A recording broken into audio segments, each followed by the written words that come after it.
Bueno, en esta mañana estoy muy contento porque vamos a continuar con esta preciosa serie que se titula Al que venza. Y es que estamos estudiando nosotros cada uno de los mensajes o de las cartas que Jesús mismo mandó a escribir al apóstol Juan precisamente para las 7 iglesias que se mencionan de Apocalipsis, que precisamente las 7 pertenecen a la región de Asia Menor, lo que hoy es Turquía moderna, y precisamente pues son 7 iglesias que fueron fundadas por el mismo apóstol, que es el apóstol Pablo, y por lo tanto cada uno de estos mensajes que Jesús da son mensajes que son aplicables a todas las épocas de todas las iglesias en el mundo, porque son mensajes para situaciones reales que se viven precisamente en distintas iglesias, en todos los países, en todas las épocas.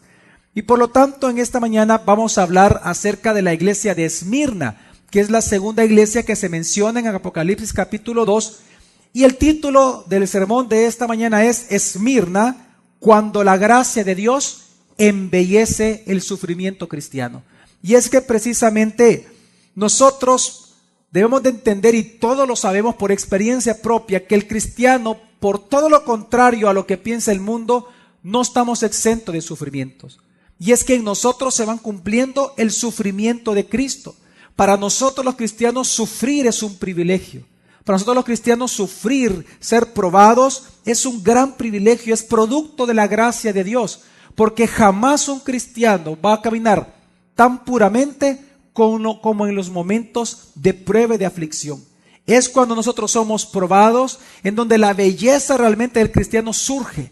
Es cuando el cristiano sufre, en donde vemos que el buen olor y la fragancia de Cristo que está en nosotros pues hermosea el lugar donde nosotros nos encontramos. No hay mejor momento en la vida de un cristiano que en los momentos de su sufrimiento, porque precisamente es ahí donde nosotros mostramos sin ningún tipo de prejuicio realmente aquel amor que profesamos y que por muchos años hablamos con nuestra boca, pero que ahora lo mostramos al mundo en nuestras propias actitudes.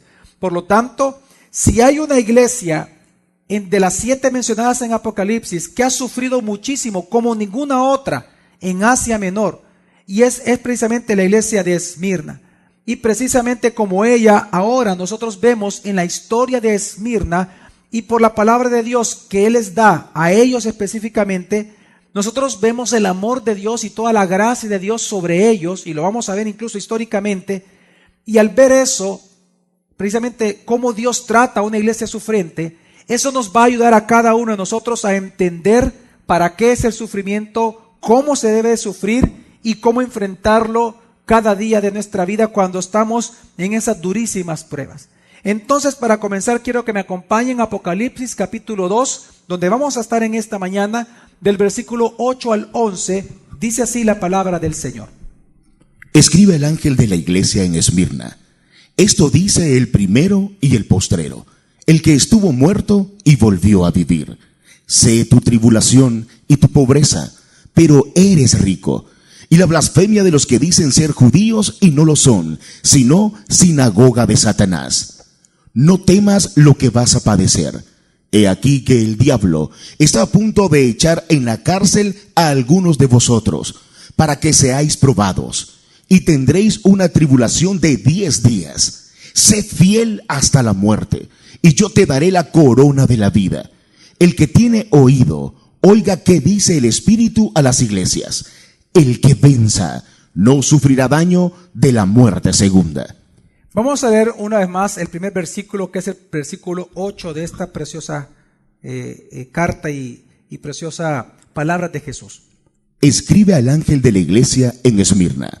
Esto dice el primero y el postrero, el que estuvo muerto y volvió a vivir. Una vez más, vamos a seguir la misma estructura del fin de semana pasado, y la pregunta es obvia, ¿quién es el remitente de la carta? ¿Quién es el que escribe o manda a escribir la carta?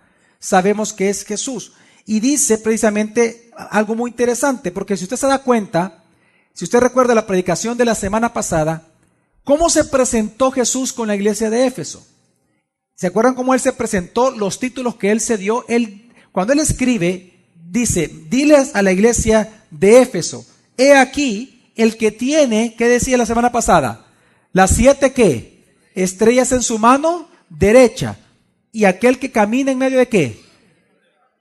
Es interesante que cuando Jesús habla a la iglesia de Éfeso por lo que habló, claro que se presenta de esa manera, pero la iglesia de Esmirna se presenta con un título completamente distinto, pero un título que precisamente lo hace por lo que ellos estaban viviendo como iglesia. Una vez más vemos en medio de la vida de una persona, en medio de la vida de una iglesia, una vez más vemos la gracia de Dios. Y es que aquí se presenta no como el que sostiene las estrellas en su mano derecha, sino que se presenta como el primero y el postrero, el que estuvo muerto y volvió ¿a qué? A vivir. Y es que cuando Jesús se llama a sí mismo el primero y el último, es un título que él intencionalmente tomó porque le corresponde a él, de aquello que Jehová, en el Antiguo Testamento, o Yahvé, como usted quiere llamarle, cuando el Señor del Antiguo Testamento se presenta a los israelitas, que ellos estaban atestados de dioses falsos y que luego de que ellos los adoraron y recibieron la reprimenda del Señor, ellos se mueven a arrepentimiento en cierta manera, y Dios, frente a esas circunstancias, Él se presenta como el primero y el postrero, refiriéndose a sí mismo como Dios. Cuando Jesús hace esto, precisamente la forma en que Él se presenta, es un título que Él ocupó para demostrarles a Esmirna que Él es el mismo que se menciona en el Antiguo Testamento. Es el mismo que aparece precisamente hablándole a Israel, que a pesar de que Israel se había desviado detrás de dioses falsos, cuando viene Dios y les habla a Israel, le dice que a pesar de que ustedes han desviado con dioses falsos, precisamente cuando todo desaparezca, solo Dios va a prevalecer, porque Él es antes de todo y por eso se llama el primero y el último. Para entender un poco este título, vámonos a Isaías 44, versículo 6, dice así la palabra del Señor. Así dice el Señor, Rey de Israel. Ponga atención, ¿cómo se presenta? Así dice el Señor, Rey de Israel, su Redentor. Su Redentor, sigue. El Señor Sebaot. Aquí está hablando de Jesús, sigue. Yo soy el primero y yo soy el último. Fuera de mí no hay Dios. Y es aquí donde por primera vez, viene Dios, viene el Señor y se presenta a sí mismo como el primero y el último. Pero se presenta como primero y el último para demostrarles que no hay dioses fuera de ¿quién? De Él. ¿Y por qué lo hace? Y es que en el contexto es importante porque es lo mismo que Jesús ocupa para Esmirna. El contexto de aquí de Isaías es que Dios está consolando al pueblo de Israel. ¿Qué está haciendo Dios? Consolando. Si usted lee el contexto, Él está consolando al pueblo, diciéndole que Él siempre ha existido y que por lo tanto, porque Él ha existido antes de todas las criaturas, si todo desapareciera, Él todavía seguiría permaneciendo gloriosamente presente eternamente, porque no hay dioses fuera de Él. Por eso, cuando Jesús se presenta con este título delante de la iglesia de Esmirna, lo que Él les está diciendo es que Él es el mismo Dios. Jesús le está diciendo, yo soy Dios. Y cuando Jesús les dice esto a la iglesia de Esmirna, lo que Él está diciendo es que Él siempre ha sido y Él siempre será. Y que ellos, por lo tanto, a pesar de sus pruebas y sus sufrimientos, pueden vivir confiados y sin temor en las pruebas, enseñándoles que nuestro consuelo como cristianos en el sufrimiento se basa en quién es Jesús y la autoridad que Él tiene. Y que por lo tanto nosotros, por cuanto somos hijos de Él, podemos estar confiados totalmente porque Él siempre ha existido y Él siempre va a existir. Y aunque todo se pusiera terriblemente mal, Él siempre va a ser para nosotros. Porque Él es el primero y Él es el último. Y cuando Él comienza a mostrarse así, lo que también Jesús está diciendo es que Él precisamente es Dios, que existe antes de todas las cosas y que aun cuando todo fuera destruido, Él quedaría porque Él siempre ha sido. Y aunque todo esto desaparezca, si todo desapareciera, Él siempre va a permanecer fiel porque Él siempre ha sido, porque Él es preexistente. Él ha sido el último, pero también ha sido el primero y Él seguirá siendo Él eternamente. Amén. En otras palabras, lo que Jesús está haciendo, Él está consolando a la iglesia de Esmirna. Con este título, Él lo que está haciendo es consolando automáticamente a la iglesia de Esmirna, diciéndole a los cristianos que mientras otros los dejen, Él seguirá siendo fiel a ellos, sirviendo al nombre de Él por medio de ellos. Que aunque otros los dejen, Él seguirá siendo. Que aunque otras cosas comiencen a suceder, Él siempre va a estar ahí. Que aunque otros precisamente no sean las como ellos fueron y aunque otros les puedan traicionar, Él va a permanecer fiel por cuanto Él es eterno. Es decir, Jesús comienza a enseñarles que Él trasciende el tiempo, el espacio, la creación, y por lo tanto Él es Dios. Y lo que Él está haciendo sorprendentemente es que a la par de esto, Él les está enseñando que Él es Dios eterno. Y que aunque todo el mundo los dejare, Él permanece. Aunque todo desapareciera, aunque ellos perdieran todo porque estaban sufriendo, Él seguiría ahí. Y que por lo tanto nuestro consuelo no depende de las circunstancias. Nuestra esperanza no está puesta en que las cosas mejoren, sino que nuestra esperanza está puesta en la persona de Él y en la autoridad que Él tiene, por cuanto Él es Dios eterno, preexistente, por cuanto Él es el primero y el último. Amén. Y la confianza del cristiano en su sufrimiento, cuando hay enfermedades de muerte, cuando hay circunstancias muy difíciles, cuando hay traiciones en la vida, cuando hay pobreza, cuando hay momentos de dificultad, la confianza no está, la esperanza del cristiano nunca está en que las cosas mejoren. Ay, ojalá decimos que las cosas mejoren, ojalá que las cosas mejoren. Usted sabe que dónde viene la palabra ojalá, ¿verdad? Es una expresión musulmana, ojalá. Y nosotros lo decimos, ojalá que las cosas mejoren. Nuestra esperanza no está en que las cosas mejoren. Nuestra esperanza está en Dios. Porque Él es eterno y Él es el primero y último. Si yo entiendo eso, yo entiendo que aunque yo mismo muera, yo seguiré existiendo porque Él existe, es que yo existo. Y porque Él vive, yo también viviré juntamente con Él. Y esa es la esperanza del cristiano.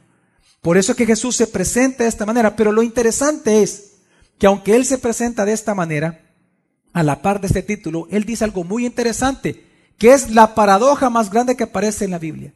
Porque Él se presenta como el primero y el postrero, el que nunca deja de existir porque siempre ha existido y que no necesita de algo externo para existir. El eterno dice algo interesante. He aquí que estuve muerto y volví a vivir. ¿Y es acaso que Dios puede morir? Pero es interesante. ¿Cómo Él siendo eterno dice que murió?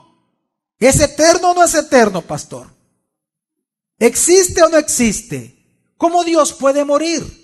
Y ese era el pensamiento de los gnósticos en el tiempo de los apóstoles, que se reían de los apóstoles, se reían de los cristianos. ¿Cómo tú dices que Dios va a morir? Y es la gran paradoja. Es que viene Él con el título y dice, aquí el primero y el postrero, el eterno, pero a la vez dice que Él murió. La pregunta, ¿cómo el Dios viviente, como el Dios creador, como el Dios eterno, el que siempre va a existir, el que es por sí mismo, aquel que trasciende el tiempo y el espacio, ¿cómo es posible que pudo morir? Y precisamente la respuesta a esta gran pregunta es el Evangelio. Es el Evangelio puro. Y es que precisamente Dios encarnó. Y Él no murió como el Dios eterno, no murió como la vida eterna, Él murió como hombre, a causa del pecado de los hombres. Amén, mi familia. Y como Él resucitó al tercer día, precisamente hoy, y nosotros lo conocemos así, cuando Él encarnó, pues lo que encarnó es el Dios hombre. Y por lo tanto, hoy puede ser glorificado después de ser resucitado. Y precisamente esta es la forma en que Jesús se presenta como el remitente. La pregunta es, ¿por qué? ¿Por qué se identificó de esta manera tan interesante a la iglesia de Esmirna? A causa de su gran persecución. Y es que precisamente Él lo que les estaba diciendo a la iglesia más sufriente de las 7 es que precisamente lo mismo que Dios hizo con los israelitas en Isaías es lo mismo que estaba haciendo Jesús con ellos. Que aunque el mensaje de Jesús era que aunque es difícil para ellos, Jesús sabía que aunque para ellos era difícil vivir en este mundo, aunque son perseguidos por causa de Cristo, que aunque algunos ya estaban muriendo, Jesús precisamente es antes de todo y por lo tanto Él empezará y Él será siempre todas las cosas y por lo tanto Él, cuando todo termine, cuando todo esto termine, todos aquellos que son cristianos son de Él y serán de Él eternamente, trascenderán con Él como Él lo ha hecho. Lo que Él les estaba diciendo a la iglesia de Esmirna, que así como Él murió literalmente, pero así como Él resucitó ante la esperanza de los hijos de Dios, aunque nosotros muriésemos y el día que muramos no seremos cortados de la vida eterna, sino que nuestra esperanza es que así como Él resucitó, también nosotros resucitaremos para vida eterna. Y lo que Jesús está enseñando también, que no importa lo que usted esté pasando en su vida. Jesús ya experimentó eso. No importa lo que usted esté sufriendo, Él ya lo experimentó. Precisamente Él estuvo ahí. Él estuvo frente a frente con la muerte. Jesús sufrió el sufrimiento más grande de toda la historia de la humanidad. Un sufrimiento que un ser humano no pudo haber soportado ni siquiera una hora. Y Él sufrió el más grande de todos los sufrimientos, cargar con los pecados de toda la humanidad. Y por lo tanto Él se puede identificar no solamente con la iglesia de Esmirna, sino que también con usted y conmigo y con todos nosotros, ya que Él murió para volver a vivir. Y ese es el consuelo que Jesús comienza a darle a una iglesia tan sufriente como Esmirna. Por lo tanto, Él se presenta como el primero y el postrero, aquel que estuvo muerto, pero volvió ¿a qué? A vivir. Ahora, la pregunta es, ¿quién es el destinatario? Una vez más vamos a leer el versículo 8, dice así la palabra de Dios. Escribe al ángel de la iglesia en Esmirna. Esto dice el primero y el postrero, el que estuvo muerto y volvió a vivir. ¿A qué iglesia le escribe? A Esmirna. ¿Qué es o quién fue la ciudad de Esmirna? Fíjese que la ciudad de Esmirna es muy interesante por lo siguiente. Esmirna también es una de las ciudades de Asia Menor, de la provincia de Asia Menor, una provincia romana, pero que ahora es, como le hemos dicho, la actual Turquía. Esmirna, a la par de la gran majestuosidad económica, política y en muchos aspectos y religiosa de Éfeso, se encontraba a unos aproximadamente entre 60 a 70 kilómetros de distancia únicamente de Éfeso. Pero a pesar de eso, de la gran majestuosidad de Éfeso, Esmirna fue considerada hasta el día de ahora la ciudad más hermosa de todo Asia Menor. Algo que la diferenciaba de Éfeso, es que Esmirna era una ciudad geográficamente hermosa, porque está exactamente frente al mar Egeo. Y su posición es tan espectacular que es hermosísima. De hecho, hoy en día, precisamente a esa misma ciudad, que antes se le llamaba la corona de Asia Menor, porque era la ciudad más hermosa de las 7 iglesias que aparecen acá, la ciudad más hermosa de las 7 es Esmirna. ¿Cómo se le llamaba la corona de? ¿De la corona de? Por eso es que al final Jesús les dice a ellos que el que venciere le dará ¿qué? La corona de ¿qué? De vida. ¿Por qué corona? Porque él ocupa la misma frase que ellos sabían cómo se llamaba su ciudad. Ahí no se refiere a una corona de rey, sino que a la guirnalda que se les daba como premio al que vencía en una competencia atlética. Así como a ellos se le llamaba la corona de Asia, así ahora, por ejemplo, la ciudad se llama, usted la puede buscar por internet, obviamente lo puede hacer, es la ciudad de Izmir en Turquía, una ciudad preciosísima. Y es tan preciosa que hasta el día de ahora precisamente se le llama la perla del Egeo. Es una ciudad hermosísima. Y precisamente, a diferencia de Éfeso, en su majestuosidad, era una ciudad más pequeña, pero también la más hermosa. Ahora, esta ciudad es importante entender su contexto, para entender por qué estaba sufriendo la iglesia de Esmirna y por qué Jesús les habló como les habló. Y es que esta ciudad fue fundada alrededor de 3000 años antes de Cristo. Pero fue una ciudad que, aunque fue fundada 3000 años antes de Cristo, fue destruida muchas veces. Fue destruida. Cada vez que querían hacer conquistas por la región de Asia Menor, como une continentes, precisamente era destruida y vuelta a reconstruir.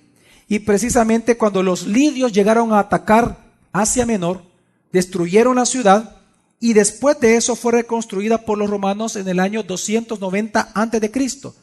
En esa reconstrucción, 290 años antes de Cristo, esa ciudad que fue reconstruida, esos fueron los que vieron los apóstoles y lo que vio precisamente Pablo en los tiempos bíblicos. Esa ciudad desde 290 fue la que existió y a la que Jesús le está escribiendo. Ahora, Esmirna era bien importante porque Esmirna presumía de grandes cosas. Presumía, por ejemplo, de su gran estadio, un estadio hermosísimo que todavía usted pudiera ver las ruinas ahí. También de su gran biblioteca, que era de las más importantes de Asia Menor, pero también ellos presumían de algo, de su gran teatro público, porque era el teatro más grande de toda Asia. Estaba en Esmirna. Por eso es que también se adjudica, ustedes recordarán a este gran poeta, a Homero. ¿Cuántos han leído algunas obras de Homero? Pues Homero nació en Esmirna. Precisamente ellos se enorgullecían de todo esto. Una ciudad muy hermosa. Ahora, ¿saben de qué también? Y aquí viene el punto para entender por qué Jesús le habló así a la iglesia de Esmirna. Era una ciudad tan hermosa que también comenzaron a construir los romanos en ella precisamente lo que se llamaba la calle de oro. Una calle precisamente en donde era alrededor del monte Pago, el monte más hermoso precisamente de Esmirna, o de Izmir actualmente, todavía está el monte ahí. Alrededor de todo este gran monte existía una calle que le llamaban la calle de oro. ¿Por qué le llamaban la calle de oro? Porque cada ciertos metros existían grandes templos para diferentes deidades. Y precisamente también Esmirna, al igual que Éfeso, era un punto central de adoración mundial. Y es que en esta calle de oro habían muchos templos para diferentes dioses. Por ejemplo, había un templo dedicado solamente a la diosa madre Roma o Deo Roma.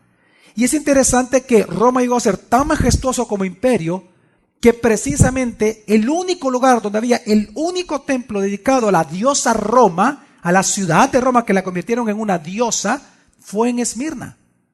También se encontraba el templo de la diosa Cíbeles. Aquellos que les gusta escuchar lo del Real Madrid y el Barça, todo eso, ¿ok? Que por cierto, una vez más, como siempre, le ganaron, ve al Barça, vea. Fíjese, cuando ganan una liga o algo así, ¿dónde van ellos a celebrarla? A las Cíbeles, dicen. Pues es una diosa falsa. Pues la diosa Cíbeles tenía precisamente un templo construido precisamente en Esmirna. Aparte de esta diosa falsa, también hay un templo en honor a Zeus, un templo en honor a Apolo, un templo en honor a Escupilapio y también a Afrodita, y así muchos otros dioses más. Era la calle de oro. Muchos templos en un pequeño sector. Y precisamente si había algo que ellos se enorgullecían, era de la adoración pública a estos dioses paganos. Y es tan interesante que cuando Roma, en una de sus conquistas, ahí por el año 23 ya después de Cristo, es decir, Jesús ya existía, pero no se había manifestado al mundo como Dios todavía. En el año 23 después de Cristo, es decir, que él tenía ya 24 años Jesús, en esa época precisamente el Imperio Romano en una de sus conquistas estaba en una región muy helada y todos los soldados estaban muriendo de frío. La única ciudad que respondió de toda Asia Menor, mandándole ropa a sus soldados para que no murieran de frío, fue Esmirna. ¿Y eso qué provocó? Que precisamente en ese mismo año, el 23 después de Cristo, Roma autorizó que ahí se construyera un templo en honor a precisamente al emperador romano Tiberio, al cual se le tenía que adorar como un dios. Y Tiberio fue el primer gran perseguidor de los cristianos. Y aquí viene el punto. ¿Por qué? Porque este altar se puso dentro del templo del Deo Roma o de la diosa Roma. Y se obligaba a todos los de Esmirna. ¿A quién? A todos los ciudadanos de Esmirna a que una vez por año tenían que ir precisamente a adorar a la estatua de Tiberio, entregándole ofrenda. Y tenían que entregarle un certificado escrito. No una medallita, no, un certificado escrito. Cada año, cada familia que vivía en Esmirna tenía que ir a adorar a esta imagen del emperador romano Tiberio y le daban un certificado de que ya había presentado sus votos a él. Igual que a Nabucodonosor, solo que ya certificado. Y usted tenía su certificado familiar. Si usted no tenía ese certificado y vivía en Esmirna, entonces usted tenía que morir automáticamente por tres maneras: por mordidas o por desmembramiento por medio de las bestias, por espada decapitado o por pira de fuego, si usted no tenía este certificado. ¿Quiénes creen ustedes que eran los únicos en toda Esmirna que no lo tenían? Los cristianos. Y precisamente es por esta idolatría, por esta gran idolatría, es que los cristianos, como no adoraban a estos dioses, cuando los judíos, que eran la más grande comunidad de Esmirna, que ya tenían una gran relación con los romanos, y adoraban estos dioses falsos, los mismos judíos, cuando ellos se dan cuenta que los cristianos no adoraban estos dioses, comenzaron a acusarlos delante de Roma. Y Esmirna, aunque era también, al igual que Éfeso, un estado independiente y se autogobernaba, los romanos automáticamente le hacían caso a los judíos porque ellos eran muy condescendientes con los romanos y viceversa.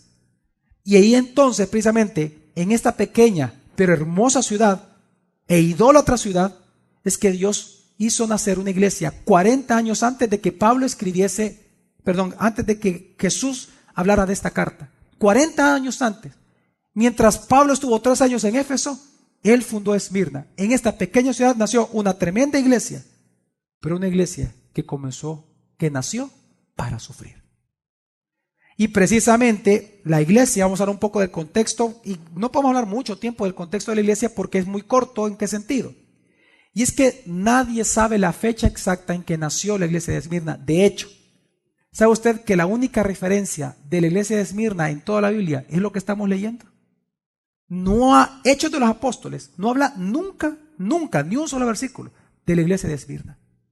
Lo que se cree es que Pablo, precisamente, mientras vivió en Éfeso, claro, a 50 kilómetros es como ir de aquí a Cojute, vea, casi Londres, vea, Cojute. Entonces, de ahí nació mi mamá.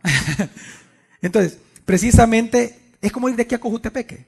Entonces, lo que se cree precisamente es que el apóstol Pablo, estando en Éfeso, es que él fundó esta iglesia. Ahora, lo interesante es lo siguiente. Y obviamente no es que vamos a caer en la cabala y en cuestiones cabalísticas, pero es interesante lo siguiente, que Dios hizo nacer una iglesia en una ciudad, ¿cómo se llamaba? ¿Sabe usted lo que significa la palabra Esmirna? Significa mirra. ¿Qué significa? Mirra, aquel ungüento o perfume que surge de un árbol y que servía era la base de todo perfume de aquella época, pero a la par era para precisamente envolver o embalsamar a los muertos. Cuando Jesús murió, se le embalsamó ¿con qué? Con mirra. Cuando estaba en la cruz, se le dio a beber, se le quiso dar a beber ¿qué? ¿Cómo era la mezcla?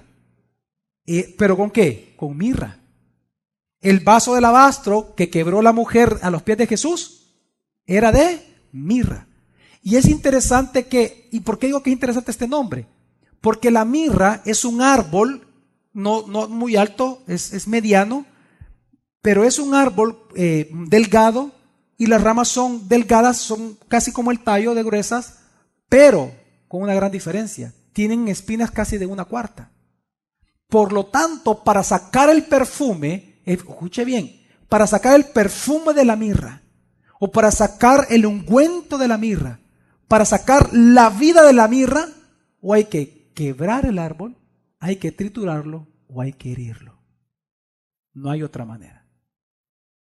Y precisamente qué extraño que en una ciudad llamada Esmirna o Mirra, en una iglesia que era la iglesia Mirra, Dios quiso quebrarla, triturarla y herirla para sacar su mejor olor al mundo. Una iglesia tan preciosa como la iglesia de Esmirna. Y es que precisamente este fue el elogio de Jesús. Si hubo un elogio hermoso a una iglesia fue a Esmirna, porque Jesús lo que elogia de ellos es el buen aroma que por el sufrimiento ellos tenían como ninguna otra iglesia en el mundo conocido en ese entonces. No había iglesia más hermosa, más de fe, más de gracia como Esmirna. ¿Por qué? Porque todo el tiempo sufrían y sufrían. Vamos a leer el elogio de Jesús a esta iglesia. Apocalipsis 2, del 8 al 9, dice así la palabra de Dios. Escribe al ángel de la iglesia en Esmirna. Esto dice el primero y el postrero, el que estuvo muerto y volvió a vivir. Sé tu tribulación y tu pobreza, pero eres rico, y la blasfemia de los que dicen ser judíos y no lo son, sino sinagoga de Satanás. ¿Cómo comienza diciéndoles Jesús a ellos? ¿Qué dice? Sé que. Iglesia, ven conmigo, sé. Digan conmigo, yo sé. Y es que esa palabra sé, que es eido en griego, es sumamente interesante. Cuando él dice sé o eido en griego, lo que está diciendo Jesús es diferente. Porque usted puede saber dos cosas. Por ejemplo, usted hoy ya conoció parte de la historia de Esmirna. ¿Sí o no? Ahora, ¿usted conoce presencialmente la ciudad de Esmirna? No. Porque esa es la gran diferencia del yo sé, el he ido. He ido no significa que usted sabe intelectualmente. He ido significa que usted ya conoció en su propia carne algo, por lo tanto usted sabe lo que se siente. Cuando Jesús le dice, he ido, es decir, yo sé tu tribulación y tu pobreza, Jesús le está diciendo, yo sé por experiencia propia, no por observación. Por experiencia propia, yo sé lo que tú estás viviendo. Yo he experimentado lo que tú estás experimentando, Esmirna. Yo sé lo que se siente el dolor de una traición, el dolor de una persecución, porque a mí me persiguieron los fariseos como a ti te están persiguiendo también. Yo fui traicionado por alguien que amé, como tú sos traicionado también por alguien que amaste. Yo sé lo que tú sientes, yo sé lo que tú vives, porque yo también lo viví. Y Jesús comienza a identificarse como ninguna otra iglesia con Esmirna por su sufrimiento. Y Él comienza a hablar que Él experimentó tanto sufrimiento que por eso Él está ahí con ellos, porque Él también ha estado en el sufrimiento. Precisamente Él conoce el dolor de la tribulación. Él no solamente ve como los dioses paganos hablan, que ven a los seres humanos. Él no solamente ve el sufrimiento de Esmirna, sino que Él se compadece porque Él estuvo en medio de esa clase de sufrimiento. Él sabe lo que es llorar. Él sabe lo que es sufrir. Él sabe lo que es dudar y no pecar. Él sabe, ¿o acaso Él no le dijo a su padre, Padre, si es posible, le dice, pasa de mí esta copa? Él no pecó, pero estuvo tentado a dudar de su padre. Él sufrió lo que nosotros sufrimos y por eso Él dice, yo sé. No lo sabe por conocimiento, lo sabe porque Él ha estado frente a frente con la muerte, como usted y yo muchas veces lo hemos estado. Él es Dios, Él es el eterno. Él es un Dios personal. Él no es como Buda que tiene los ojos cerrados. Él no es como los dioses paganos que todos los hacen con los ojos cerrados la mayoría. Él es un Dios que ve, que ha experimentado y por tanto se compadece de su pueblo, como el buen y gran sumo sacerdote que Él es. Que Él mismo se compadece porque Él mismo fue tentado al igual que nosotros. Ahora la pregunta es, ¿qué es lo que Él sabe? Porque Él dice, yo sé, pero ¿qué es lo que Él sabe?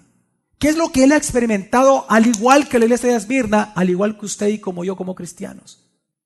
¿Qué es lo que Él sabe? 3 cosas. Número 1, Él sabe precisamente la tribulación que ellos estaban viviendo. Una tribulación, un dolor, una angustia. Es decir, y esta palabra tribulación significa en griego presión. Es decir, Él sabía la presión que sobre la iglesia de Esmirna existía. Él conocía la profunda presión que había sobre ellos por defender y amar y tener un primer amor por Jesús.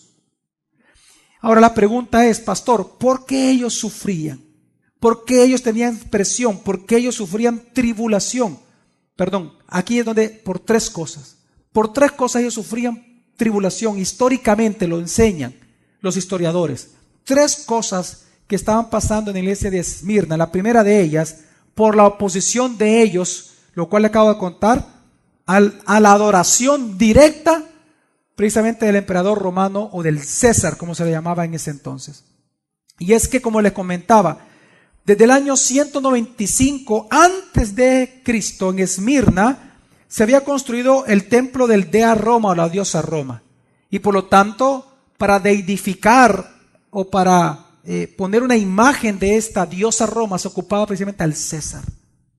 Y precisamente todos aquellos que, obviamente, como les contaba, no adoraban este templo o esta imagen, tenían que ser muertos automáticamente. Entonces, una de sus tribulaciones constantes desde que fue fundada esta iglesia, precisamente era por la no adoración que los cristianos ejercían, que se ponían obstinados en no adorar, al igual que el caso de Nabucodonosor, igual que los 3 aquellos, ¿verdad? Ellos, los cristianos, precisamente se empecinaban en no adorar. Y como no tenían el certificado, cuando los agarraban tipo la migra en Estados Unidos, papeles, y ellos no enseñaban el certificado, automáticamente era muerte, no había juicio. Automáticamente era muerte. Entonces, cuando los judíos se enteraban que a la par de su casa habían cristianos, ellos acusaban a los cristianos, iban a ponerles el dedo como decimos en El Salvador. A las autoridades romanas, miren, agarraban el celular, vean 911, miren, Aquí tengo cristianos a la par mía. Son ateos. Porque acuérdense que en el tiempo de antes, adorar a los dioses paganos era adoración. No adorarlos era ateísmo. Aquí tengo ateos a la par. Llega la PNC. Y se lo llevaba. No había juicio. Simplemente se lo llevaba. Y si había causa de tribulación, precisamente era por eso. Por no adorar cada año a César. Segunda causa de tribulación. La misma idea con los demás dioses paganos. Por no adorar a los dioses paganos, precisamente representados en esta calle de oro en Esmirna. Pero la tercera razón, Jesús lo dice muy claramente. Porque ellos sufrían por la blasfemia de aquellos que llamándose judíos no lo eran, sino que eran una ¿qué? Sinagoga de Satanás. Una vez más vamos a leer versículo 9, dice: sé tu tribulación y tu pobreza, pero eres rico, y la blasfemia de los que dicen ser judíos y no lo son, sino sinagoga de Satanás. Los historiadores están muy claros en que los cristianos eran calumniados precisamente por 7 cosas interesantes. Las puedo apuntar, que es pura historia interesante, historia cristiana. Los cristianos, también los de Esmirna, en general todos los cristianos, cuando comenzó la gran persecución de ellos, después del gran incendio en Roma, 7 cosas se les acusaba ya formalmente a los cristianos. Y eso producía persecución, y por eso Jesús les dice: yo sé tu tribulación, tu pobreza, pero eres rico, y digan conmigo, y la blasfemia. Ok, una pregunta: ¿cuáles son estas blasfemias o acusaciones que los judíos hacían de los cristianos? Pues eran 7 blasfemias. La primera de ellas se les acusaba de caníbales, porque ellos hablaban que tenían que comer y beber ¿qué? El cuerpo y la sangre ¿de quién? De Jesús. Y como ellos lo hacían, su santa cena todas las semanas, entonces precisamente todas las semanas los acusaban de caníbales. Segunda blasfemia contra ellos, o falsa acusación, era lujuria e inmoralidad. Los acusaban de lujuria porque precisamente ellos se saludaban con el ósculo santo. Entonces los griegos, como muchos mal pensados de hoy en día, precisamente dicen ósculo santo y se ponen a reír. Ósculo santo es un beso. Es un beso entre cristianos. Y no importa que sea hombre con hombre, son besos que se dan entre cristianos. Por ejemplo, aquí hay personas en la iglesia, ya hombres mayores, que son prácticamente algunos fundadores de la iglesia, que cuando me abrazan como un padre o un hijo me dan un beso. ¿Qué tal, pastor? ¿Cómo estás? Hijo, me dicen. ¿Cómo estás, pastor? Es ósculo santo. Y esa práctica que algunos ridículamente, hipócritamente se ríen, precisamente por eso mismo es que los acusaban de inmoralidad. Y también porque como los padres iban a congregarse con sus hijos, ¿con quiénes? ¿Con quiénes los padres se congregan? Entonces, en estos lugares, como había poca luz, y lo que le voy a decir está comprobado en la historia, y apagaban las velas cuando adoraban a Dios, entonces los acusaban de que ellos apagaban las luces precisamente, o las velas, para poder violar a los niños. Entonces los acusaban falsamente de inmoralidad y de lujuria. También los acusaban en sus famosos ágapes, porque la palabra ágape significa fiesta de amor o de amores. Entonces decían, ellos practican inmoralidad entre ellos, incestos y todo en sus ágapes, decían. Eran ridículamente blasfemos. En tercer lugar, se las acusaba de ruptura de hogares familiares, y cualquier parecido no es coincidencia, señores. A los cristianos se les acusaba de dividir familias y matrimonios. Porque Jesús dijo, yo no he venido a traer paz. ¿He venido a qué? Iglesia, ¿a traer qué? ¿Cuántos cristianos hay acá? Ok, entonces me van a responder los cristianos. Jesús dijo, yo no he venido a traer paz, sino que ¿qué? Espada. A dividir, dice. El padre con los hijos con los padres, esposo con esposa. ¿Cuándo, pastor? Cuando uno de ellos se convierte, en los demás no. Van a sufrir persecución dentro de los hogares. Pues los cristianos, al igual que ahora, por eso digo, cualquier parecido no es coincidencia, es Satanás. Precisamente comenzaban a acusarlos de disidentes en los hogares, de que se querían divorciar, de que en lugar de promover la unidad familiar, la destruían. Porque al convertirse uno de ellos al cristianismo, la familia sufría. Entonces lo acusaban de divisores familiares. También se les acusaba de ateos, obviamente por no adorar los dioses falsos paganos que se adoraban en todas las regiones o el Imperio Romano. También se les acusaba de deslealtad y de rebeldía política, porque obviamente ellos decían, los judíos y los romanos, los mismos judíos y los romanos, que desobedecer las órdenes del imperio de adorar dioses era amotinarse contra la gran madre Roma. Por lo tanto, se les acusaba de disidencia política y social. Y también una séptima blasfemia o acusación falsa era provocadores de incendio, obviamente haciendo una gran referencia al gran incendio de Roma en el año 64 después de Cristo. Ahora, por todo esto, fíjese bien, la pregunta es, pastor, si eran falsas acusaciones contra los cristianos y por lo cual ellos morían, ¿por qué Jesús les llama que eran blasfemias? Porque ¿qué es una blasfemia? Es una ofensa, pero ¿contra quién?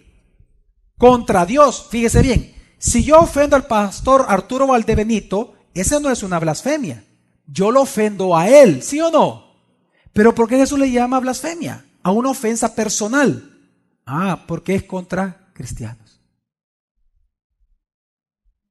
Si usted está recibiendo calumnias de alguien, aún de su propia pareja, aún de sus hijos o aún de sus padres, cada vez que usted recibe una falsa acusación por su amor a Cristo, lo que los otros no entienden, que están blasfemando contra Dios. ¿Por qué, pastor? Se lo voy a explicar. Cuando Jesús les dice a ellos, una vez más vamos a leer versículo 9, por favor. Sé tu tribulación y tu pobreza, pero eres rico. Y la blasfemia de los que dicen ser judíos y no lo son. Entonces, ¿qué son? Sino sinagoga de Satanás. ¿Por qué a la sinagoga judía de Esmirna Jesús le llamó sinagoga de Satanás? Porque cuando ellos se reunían, ellos no se reunían para adorar a Jesús, obviamente, porque no creían que Él era el Mesías, sino que ellos se reunían para planificar su ataque directo en contra de la iglesia cristiana. Por lo tanto, entienda algo, reunirse para querer matar a los hijos de Dios es reunirse para blasfemar contra Jesús. Porque la iglesia no es una organización sin fines de lucro. La iglesia cristiana no es una fundación. La iglesia cristiana no es una empresa privada. La iglesia cristiana es el mismo cuerpo ¿de quién? De Cristo. Usted ataca a un cristiano, usted está atacando a Jesús. Usted dice mal de un cristiano y usted está blasfemando contra Dios. ¿O no se recuerda usted cómo les dijo Jesús a los fariseos, cómo les llamó? Porque aquí les dice que eran sinagoga ¿de quién? ¿De quién les dijo Jesús que ellos eran hijos? Del diablo. Y es que quiero que entienda, por eso es que él se llamaba sinagoga de Satanás. ¿Saben por qué? Porque cada vez que se reunían los judíos en Esmirna, se reunían para hacer la voluntad de Satanás, homicida desde el inicio, matar a los cristianos. Era sinagoga de Satanás. Por eso Jesús les dijo en 8:44 de Juan a los fariseos lo siguiente: vosotros sois de vuestro padre, ¿de quién? Del diablo, y los deseos de vuestro padre queréis hacer. Él era homicida desde un principio y no se mantuvo en la verdad. Y voy a decir algo duro para usted escuchar, porque yo sé que algunos son tolerantes con el pecado, cuando deben ser intolerantes con el pecado, al igual que la iglesia de Éfeso. Usted debe ser intolerante con el pecado, no tolerante. Y aquellos que son tolerantes con el pecado, les va a doler lo que les voy a decir. Pero decir que está diciendo Jesús con Juan 8:44 y con Apocalipsis, cuando le dice sinagoga de Satanás a sinagogas judías, le voy a decir qué es lo que está diciendo Jesús. Entienda algo.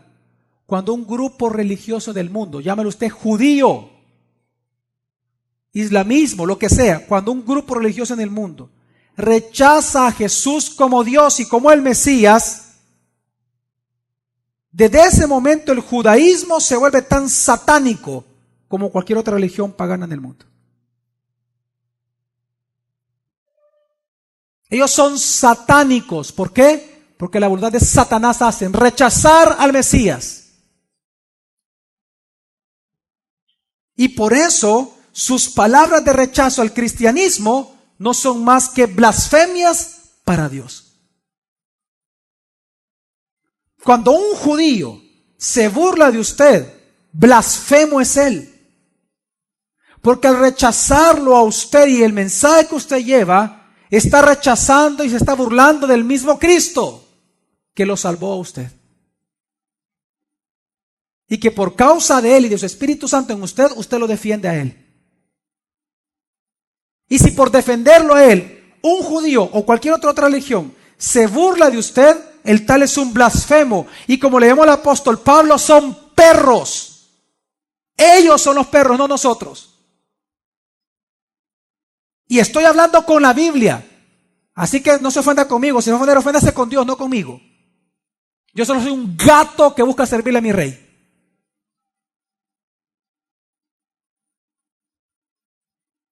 Es que tal vez usted no ha entendido algo. ¿Se acuerda usted cuando Saulo, todavía no se llamaba Pablo, Saulo? Porque acuérdense que Dios le cambió el nombre, amén. Saulo, ¿a quién perseguía? Ok, usted lo acaba de mencionar. ¿A quién? A la iglesia, digan conmigo, a la iglesia, digan conmigo, a los cristianos. Fíjense, él perseguía a personas de carne y hueso, ¿ok? Pero ¿qué pasó cuando él iba camino a Damasco para matar cristianos? Se topa con Jesús, o Jesús se topa con él, en todo caso.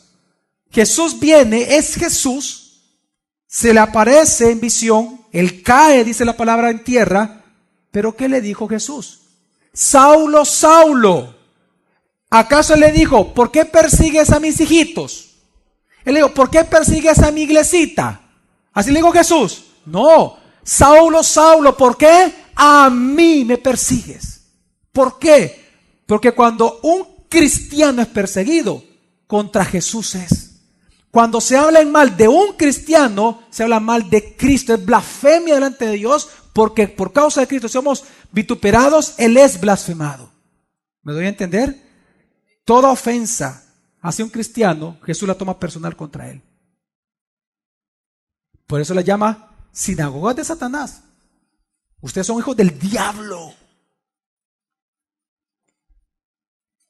Hechos 9, 4 al 5 expone esta parte que le acabo de mencionar.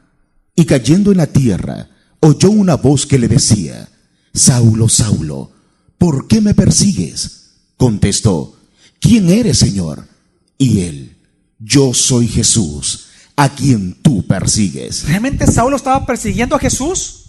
No, él no lo sabía. Él estaba persiguiendo a la iglesia, a cristianos. Pero lo que Jesús enseñó acá es que cuando hay una persecución sobre la iglesia cristiana, se está persiguiendo a Jesús. Es una blasfemia contra él. ¿Me doy a entender, mi familia? Por eso es que Pablo dijo, fíjese, Pablo dijo de los judíos no convertidos que eran perros. Lo dice, por favor, vamos a leer Filipenses 3, del 2 al 3, dice así la palabra de Dios. Guardaos de los perros. Es el apóstol Pablo. Es palabra de Dios, señores. No es invento de Javier Domínguez. Usted lo está leyendo con sus propios ojos. ¿Qué dice? Guardaos de los perros. Guardaos de los malos obreros. Guardaos de la mutilación. Porque nosotros somos la circuncisión. Nosotros somos la circuncisión, los cristianos. Los que servimos por el Espíritu de Dios.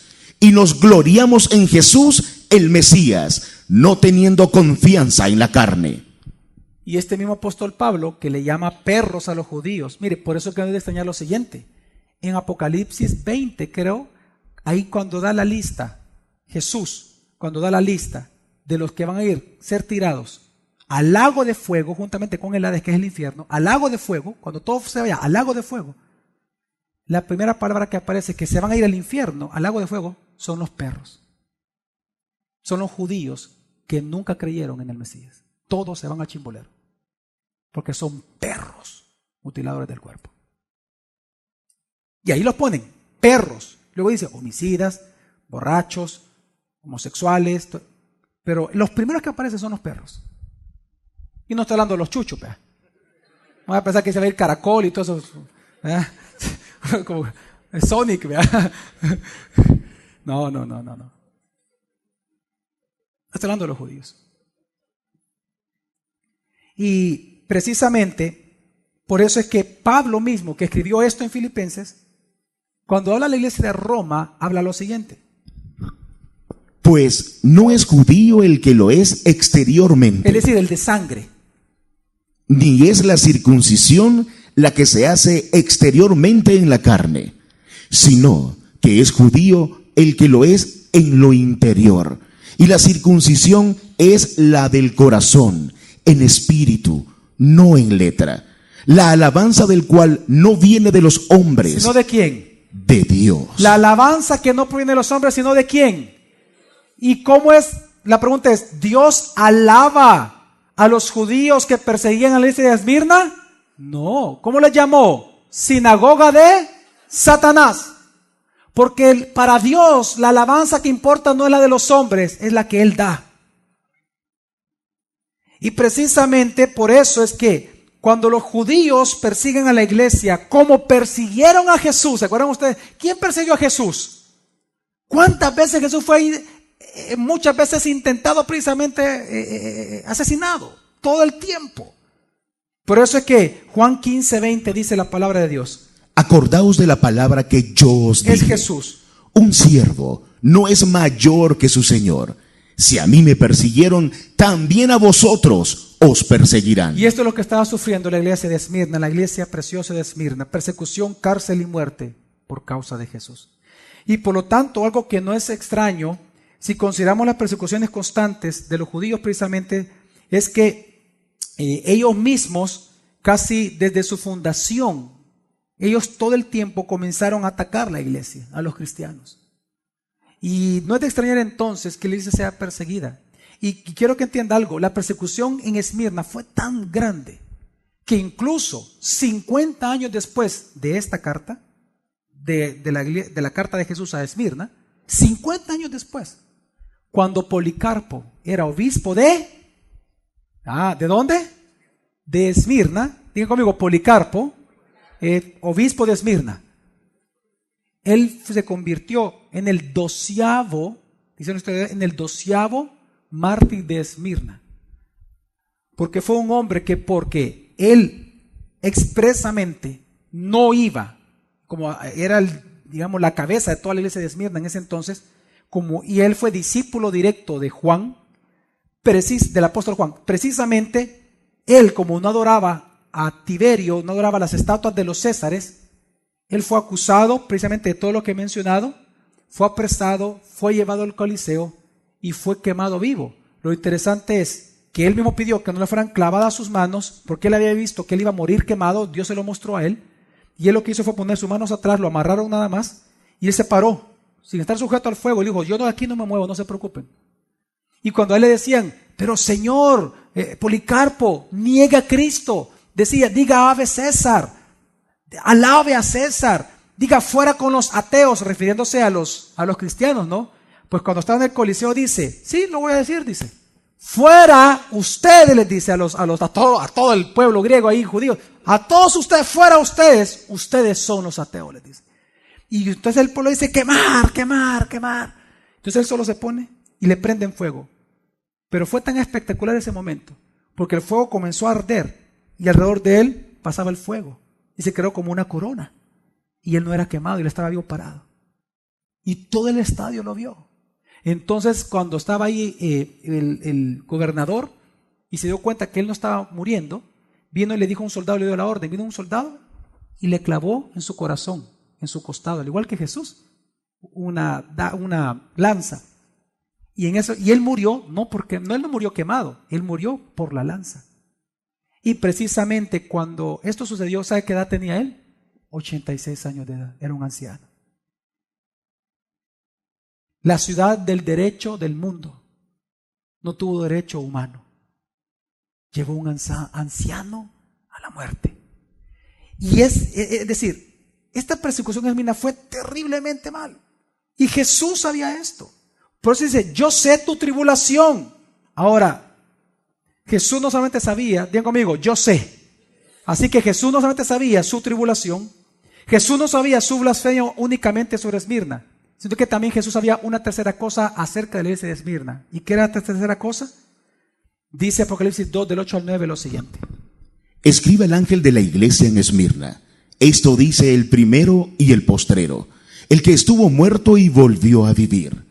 Sé tu tribulación y tu pobreza, pero eres rico, y la blasfemia de los que dicen ser judíos y no lo son, sino sinagoga de Satanás. Lo que Jesús sabía era una tercera cosa sobre Esmirna, que a pesar de ser atribulados y que a pesar de ser blasfemados y llevados a la cárcel y morir, ellos diciéndose que eran pobres, ¿eran qué? Sumamente ricos.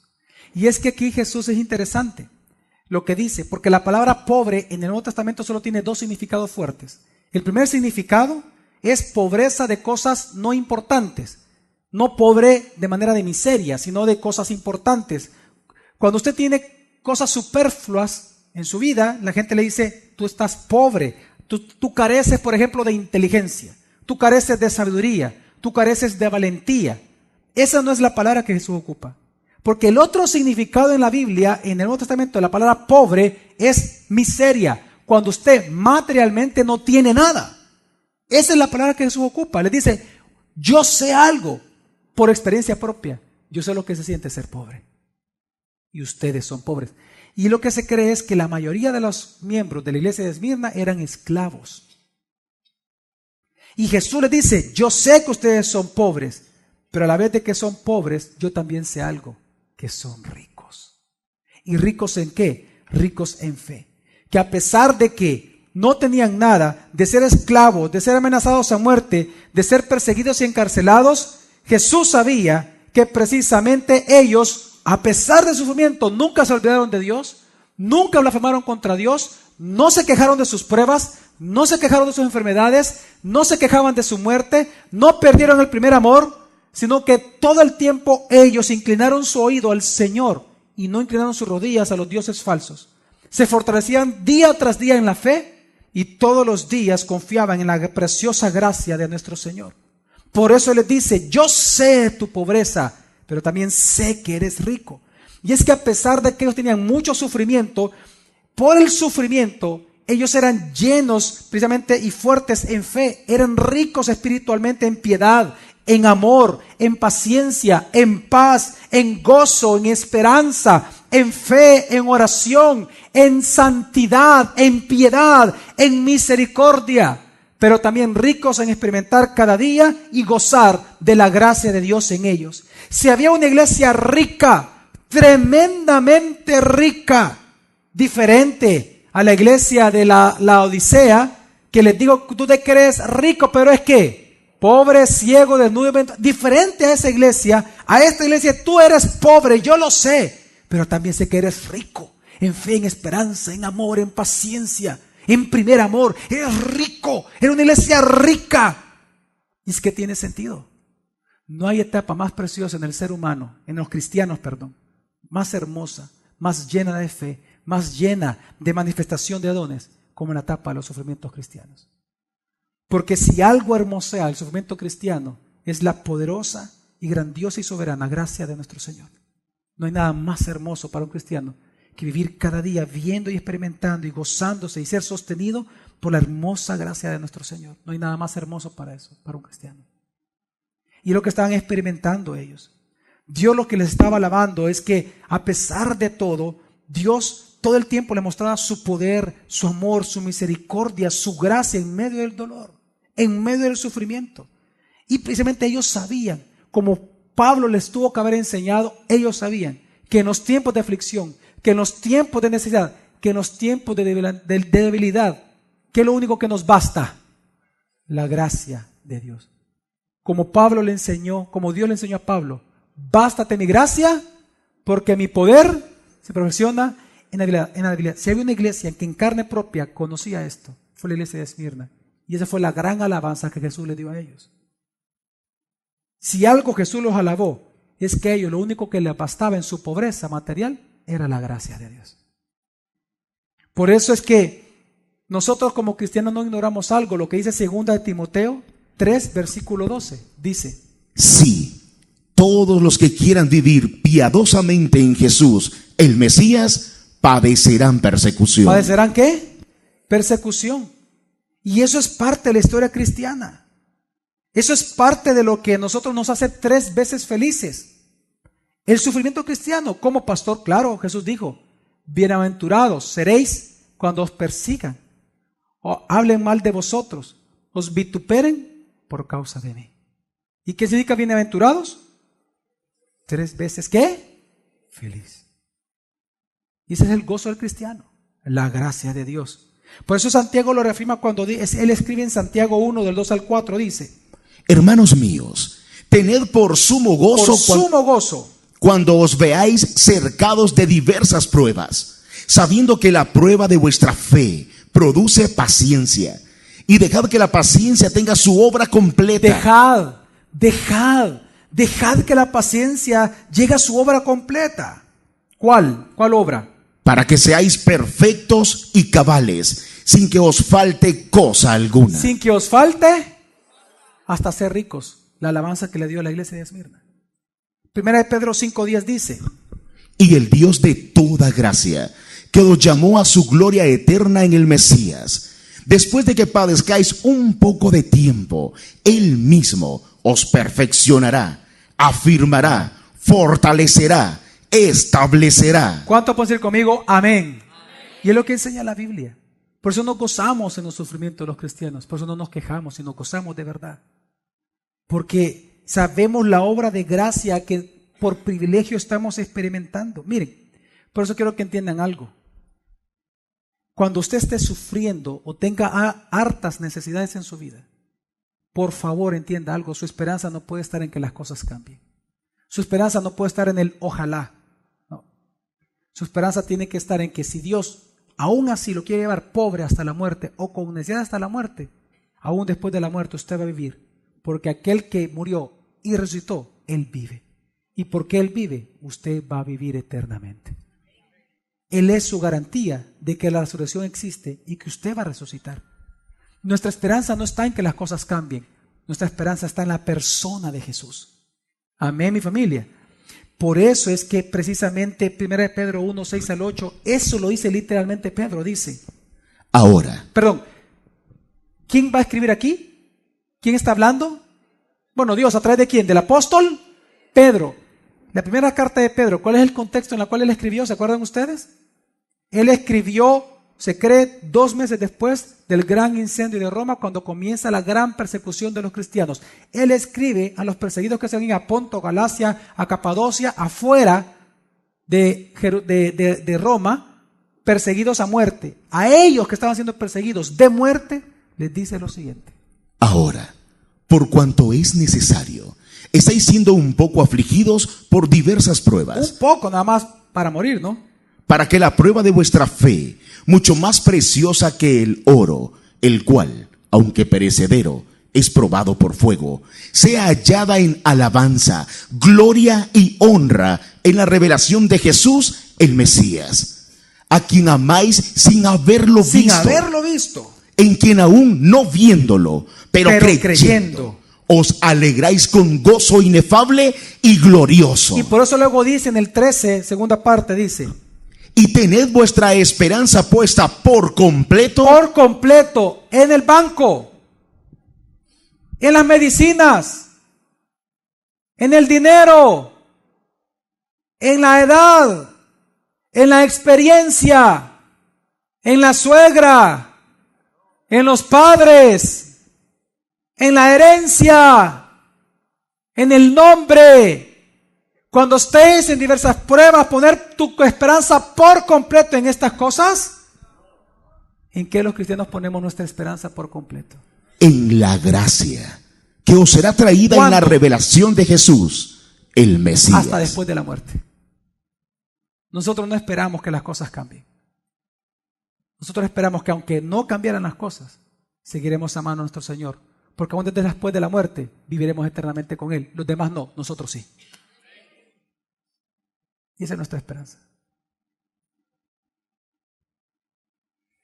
Y lo que estoy tratando de decirle a ustedes es que en las iglesias sufrientes como Esmirna, el gozo que hay en medio de ellas es porque las bendiciones cristianas más puras, digan conmigo, las bendiciones cristianas más puras y las obras de gracia más sublimes se fraguan en el horno de la adversidad.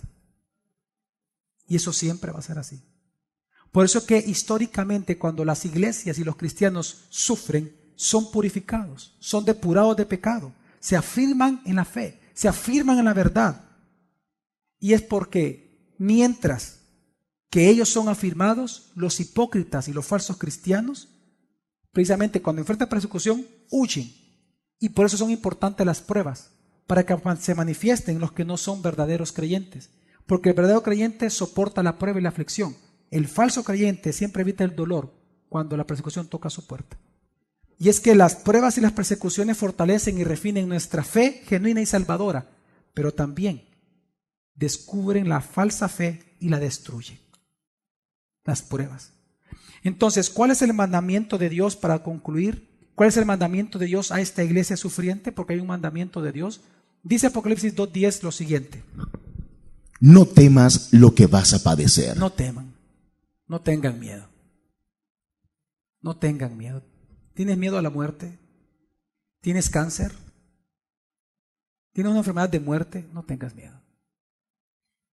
¿Por qué le temes? ¿A qué le temes? Si yo ya vencí la muerte. Fue el único enemigo que tocaba vencer y yo lo vencí.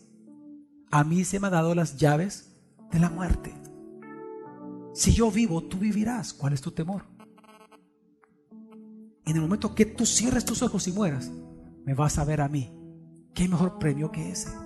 ¿Por qué le temes a la muerte? ¿Por qué entras en depresión cuando llega la ancianidad? ¿Por qué entras en depresión cuando llegan ya los 70, los 60 años? ¿No te das cuenta que cada día que pasa es un día menos para vernos cara a cara? ¿Por qué temes? ¿A qué le temes? No temas. Y aquí el diablo está a punto de echar a la cárcel a algunos de vosotros. Y Jesús os lo advirtió, para que seáis probados. Lo mismo que pasó con Pedro. Satanás os ha pedido a Pedro para zarandearlos. Señor, yo sé que tú me amas, yo soy tu súper discípulo, yo sé que tú dijiste que no, ¿verdad? No, Pedro. Mi padre dijo que sí. Y tendréis una tribulación de 10 días. Sé fiel hasta la muerte. ¿Hasta dónde tenemos que ser fiel nosotros? Y yo te daré la corona de vida. Jesús les advierte, ¿saben qué? ¿Saben cuál es la gran noticia que Jesús le da a la iglesia de Esmirna? Yo sé que has sufrido, yo sé que estás siendo blasfemado, pero vas a seguir sufriendo. Esa es la gran noticia. Vas a seguir sufriendo. Y es que lo que Jesús está diciendo, no temas, sé fiel hasta la muerte. Y es que precisamente, ¿se acuerdan? ¿Sabe lo que Jesús quiere lograr con usted? Que usted persevere en su fe de tal manera que madure y usted sea hermoso y rico en la fe. Mire, una pregunta. Si usted supiera este día que esta palabra literal es para usted, supóngase que Dios le dice, hijo, tú vas a ir a la cárcel, todo El Salvador se va a enterar y se van a burlar de ti, van a pensar que tú eres un chanchullo, que tú eres un malacate. Pero te aviso que es Satanás. Mi padre ha dado permiso a él para que te zarandee a ti. Quiero que sepas que ahí en la cárcel te van a violar. Quiero que sepas que ahí en la cárcel vas a perder un miembro. Casi vas a morir. Quiero que sepas que tus hijos se van a avergonzar de ti. Tu esposa te va a dejar. ¿Qué pasa si Dios comienza a decirle todo eso? La pregunta es, ¿usted lo seguiría amando tanto como hoy usted lo ama a él? ¿Usted seguiría aún así confiando en él? Si él le dice, aquí hasta la muerte, hijo. Y quiero que sepas que tú vas a desear morirte. Y vas a morirte a la edad de 100 años. Vas a sufrir mucho, hijo. ¿Acaso usted le va a seguir sirviendo como le sirve? ¿Va a entrar en depresión? ¿Va a seguir adorándole y cantándole como ahora? ¿Va a seguir teniendo los proyectos que tiene como hasta ahora? Yo espero que sí. Yo espero que sí. Como dice Job, cuando él fue probado y le fue quitado todo y solo le dejaron una esposa amargada. No sé si la suegra también, pero la esposa amargada se la dejaron. Y 3 amigos idiotas, consejeros terapéuticos, que no le ayudaban en nada. Pero aún con todo eso, ¿qué dijo Job cuando le fue quitado todo? Job 13:15. He aquí, aunque él me matare, en Él esperaré. Esperaré. En ti esperaré, Señor. En ti esperaré.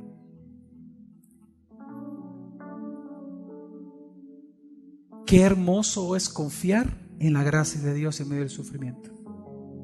No hay nada que hermosee más el corazón de un cristiano que la gracia de Dios cuando se sufre. Y por lo tanto, ¿cuál es la promesa? Si usted lo hace, Apocalipsis 2:10 al 11 dice: Sé fiel hasta la muerte, y yo te daré la corona de la vida. El que tiene oído, oiga qué dice el Espíritu a las iglesias. Y al que venza, no sufrirá daño de la muerte segunda. Y es que lo que Él está diciendo, Jesús con su promesa, cuando dice, sé fiel hasta la muerte, yo te daré la corona de vida, lo que Él está diciendo es que como Él es el primero y el último, aunque usted muera, usted va a vivir eternamente. Por lo tanto, no le tengan miedo a la muerte. No le tengan nunca miedo a la muerte, porque Él vive, es que nosotros viviremos. Y por eso luego Él dice, el que tiene oído, oiga que dice el Espíritu a las iglesias. El que venza no sufrirá daño de la muerte. ¿Quiénes son los vencedores? ¿Quiénes son los vencedores? Los cristianos. Lo dice en primera carta de Juan 5 al 4 al 5. Dice que nosotros los cristianos somos los vencedores. Los vencedores no son una clase especial de cristianos, son los cristianos verdaderos. Y dice, al que venza no sufrirá daño ¿de qué? Iglesia, ¿de qué? Es que recuerde algo, la Biblia enseña claramente, Jesús dijo que unos van a resucitar para muerte y otros para vida. Cuando todos los seres humanos mueran, entienda, y si usted no es cristiano y nos visita por primera vez, escuche. Dice la palabra de Dios que todos aquellos que creen en Cristo, los cristianos, cuando mueran, mueren para vivir. Ya no van a probar la segunda muerte. Pero los que mueran sin Cristo, mueren para volver a morir. Porque Dios los va a resucitar en el día del juicio y los va a mandar al lago de fuego. Esa es la muerte segunda. Vivir eternamente separado de Dios en sufrimiento eterno. Esa es la muerte segunda. Y claramente está en Apocalipsis, por el tiempo no lo voy a leer. Apocalipsis 26, 20, 14 al 15, 21, 7 al 8 dice que la muerte segunda no la experimentan los que vencen, dice. La experimentan los que no vencieron, es decir, todos aquellos que nunca creyeron en Jesús. La muerte segunda es real, mi familia. Por lo tanto, los que son cristianos van a morir para vivir, pero aquellos que no son cristianos van a morir para luego ser resucitados, pero para ser enviados al lago de fuego. Por lo tanto, unos van a resucitar para vida y otros para muerte. La pregunta que quiero terminar haciéndoles es, ¿acaso usted es un vencedor? ¿Está seguro que usted es un vencedor? ¿Acaso usted tiene una verdadera fe en Jesús? ¿Usted está esperando la corona de vida? ¿Acaso usted está seguro que va a escapar de la muerte segunda?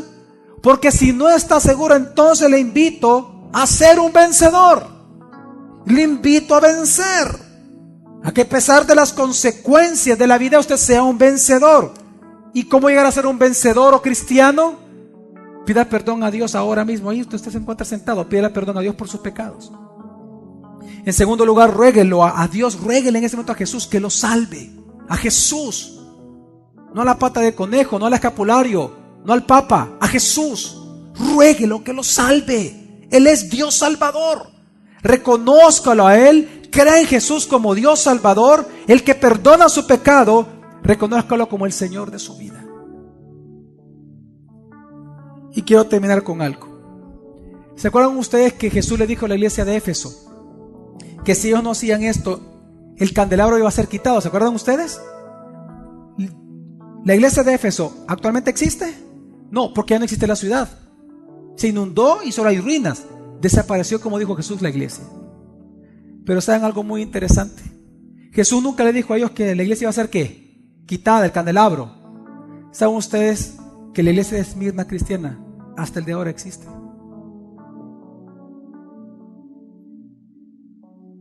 ¿Y saben ustedes que para el año 79 todavía era el 30% de cristianos en Izmir, o lo que hoy es, o lo que antes era Esmirna? Pero ahora, hasta el año 2000, era el 0.2%, porque cuando llegaron los musulmanes, comenzó otra nueva persecución sobre los cristianos. Pero ahora están llegando los cristianos evangélicos protestantes de Armenia. Los armenios protestantes están llegando. ¿Y sabe quiénes también ya están llegando a Izmir? Y por lo tanto la iglesia ha comenzado a crecer. Los evangélicos latinoamericanos.